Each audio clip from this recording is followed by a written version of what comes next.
بسم اللہ الرحمن الرحیم والصلاة والسلام علی رسولہ الکریم وعلی آلہ وصحبہ اجمعین۔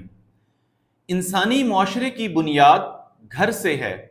اور گھر کی بنیاد میاں بیوی کے رشتے سے ہے۔ اللہ رب العزت نے کائنات کا سب سے پہلا رشتہ اور سب سے ابتدائی رشتہ بھی میاں بیوی کا رشتہ بنایا، حضرت آدم علیہ السلام اور حضرت بی بی حوا علیہ السلام۔ اور احادیث صحیحہ کے مطابق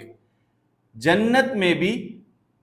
میاں بیوی اکٹھے رہیں گے، گویا کہ کائنات کا سب سے پہلا رشتہ وہ بھی میاں بیوی کا رشتہ ہے، اور انسان کی سب سے آخری منزل کا رشتہ، سب سے آخری رشتہ وہ بھی میاں بیوی کا رشتہ ہے۔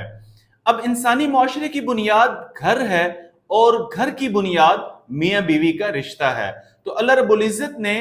دونوں کے لیے، شوہر کے لیے بھی اور بیوی کے لیے بھی، عورت کے لیے بھی مساوی حقوق مقرر فرمائے ہیں تاکہ گھر کا ماحول خوشگوار رہے۔ کس لیے کہ گھر کے ماحول کا تعلق صرف گھر کی حد تک نہیں ہے، بلکہ اس کا اثر خاندانوں پر پڑتا ہے اور اس سے پھر آگے چل کر پورا معاشرہ متاثر ہوتا ہے۔ اگر حقوق کی ادائیگی گھر کے اندر ہے تو گویا یہ سبب بن رہا ہے پورے معاشرے کے اندر عدم فساد کا اور ایک خوشگوار ماحول قائم ہونے کا۔ اور اگر گھر کے اندر حقوق کی عدم ادائیگی ہے، گھر کے اندر حقوق کی عدم فراہمی ہے، ایک دوسرے کی عزت نہیں ہے، ایک دوسرے کے حقوق کا احساس نہیں ہے، تو یہ آگے چل کر معاشرے کے اندر انارکی کا اور فساد کا سبب بنتا ہے۔ تو اللہ رب العزت نے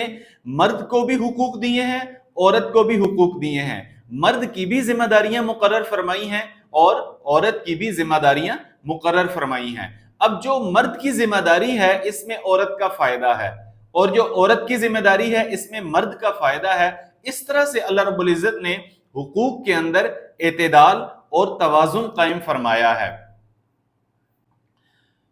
ہمارے ہاں عمومی طور پر معاشرے میں یہ سمجھا جاتا ہے کہ مرد ہی سب کچھ ہے، وہ آل ان آل ہے، وہ جو چاہے حکم دے دے اور وہ جو چاہے اپنی مرضی مسلط کر دے، عورت کے لیے ہر حال میں اس کی بات ماننا ہی ضروری ہے۔ ایسا شریعت میں ہرگز نہیں ہے، بلکہ انتظامی طور پر مرد کو سربراہ بنایا گیا ہے کہ یہ گھر کا نظام چلائے، لیکن حقوق کے اندر دونوں کو مساوی رکھا گیا ہے۔ جیسے مرد کے حقوق ہیں اسی طرح عورت کے بھی حقوق ہیں۔ حضور صلی اللہ علیہ وسلم نے فرمایا ان من اکمل المؤمنین ایمانا، ایمان کے اعتبار سے مومنین میں سب سے کامل شخص وہ ہے احسنہم خلقا، جو اخلاق کے اعتبار سے سب سے اچھا ہے، اور اگلی بات بڑی اہم ہے وَأَلْطَفُهُمْ بِأَهْلِهِ، جو گھر میں نرم ہے، گھر کے اندر نرم ہے۔ ہم باہر بہت اچھے ہوتے ہیں، لوگوں کے ساتھ ملنے ملانے میں، بات چیت میں، لین دین میں، لوگ کہتے ہیں جی بہت اچھا انسان ہے، بہت زبردست انسان ہے، بلکہ ایک جملہ کہا جاتا ہے کہ بڑا نائس پرسن ہے، لیکن گھر آتے ہی ہمارے اخلاق بالکل تباہ ہو جاتے ہیں۔ ہمیں نہیں پتا کہ ہم کیا بول رہے ہیں، ہمارا بیہیویئر کیسا ہے، ہمارا رویہ کیسا ہے۔ تو حضور صلی اللہ علیہ وسلم نے ایک بہت خوبصورت جملہ، الفاظ کا چناؤ، اس پر غور کیجئے گا، وَأَلْطَفُهُمْ بِأَهْلِهِ، جو گھر میں نرم انسان ہے وہ ایمان کے اعتبار سے، اب آپ دیکھیں گھر کی نرمی کو ایمان کے ساتھ جوڑا گیا ہے کہ ایمان کے اعتبار سے وہ کامل ترین مومن ہے۔ حضور صلی اللہ علیہ وسلم نے فرمایا کہ خیرکم خیرکم لأہلہ، تم میں سے بہترین انسان وہ انسان ہے جو گھر میں بہترین ہے۔ تو گویا کہ مرد کے سارے اخلاقیات، ان کا امتحان اس کے گھر کے اندر ہوتا ہے۔ ہم باہر بہت بڑے افسر ہیں، بہت بڑے تاجر ہیں، بہت بڑے اسکالر ہیں، بہت بڑے عالم ہیں، بہت بڑے، اللہ رب العزت نے ہمیں ایک کسی مقام پہ پہنچا دیا، جج بن گئے، پائلٹ بن گئے، وکیل بن گئے، دنیا کے کسی بھی شعبے میں ہم ٹاپ پہ پہنچ گئے ہیں، لیکن گھر میں داخل ہوتے ہی ہم ایک مرد ہیں اور ہمارے اخلاق کا امتحان ہماری نرمی کے ساتھ جڑا ہوا ہے، ہمارے ایمان کا امتحان وہ ہماری نرمی کے ساتھ جڑا ہوا ہے، اور ہمیں جو بہترین ہونے کا سرٹیفکیٹ ملے گا وہ ہماری نرمی پہ ملے گا۔ حضرت عائشہ رضی اللہ تعالی عنہا حضور صلی اللہ علیہ وسلم کے بارے میں ارشاد فرماتی ہیں،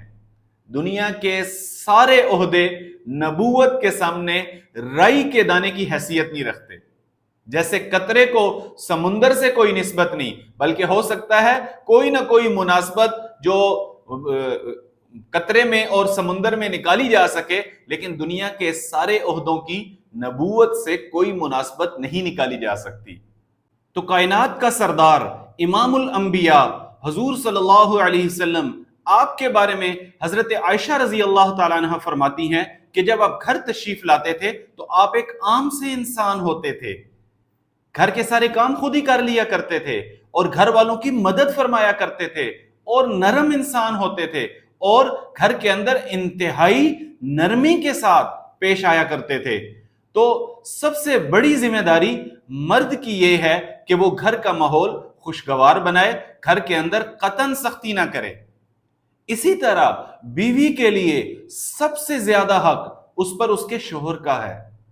یہاں تک حضور نے فرما دیا کہ اگر سجدے کا حکم ہوتا خدائے ذوالجلال کے بعد تو میں اللہ رب العزت کے بعد عورت کو حکم دیتا کہ وہ شوہر کو سجدہ کرے. تو دونوں کی طرف سے اگر حقوق کی ادائیگی ہوگی، دونوں کی طرف سے اپنی اپنی ذمہ داری کی ادائیگی ہوگی تو کیا ہوگا؟ گھر کا ماحول خوشگوار ہوگا اور اس خوشگوار ماحول کا اثر وہ پورے معاشرے کے اوپر پڑے گا. السلام علیکم ورحمۃ اللہ.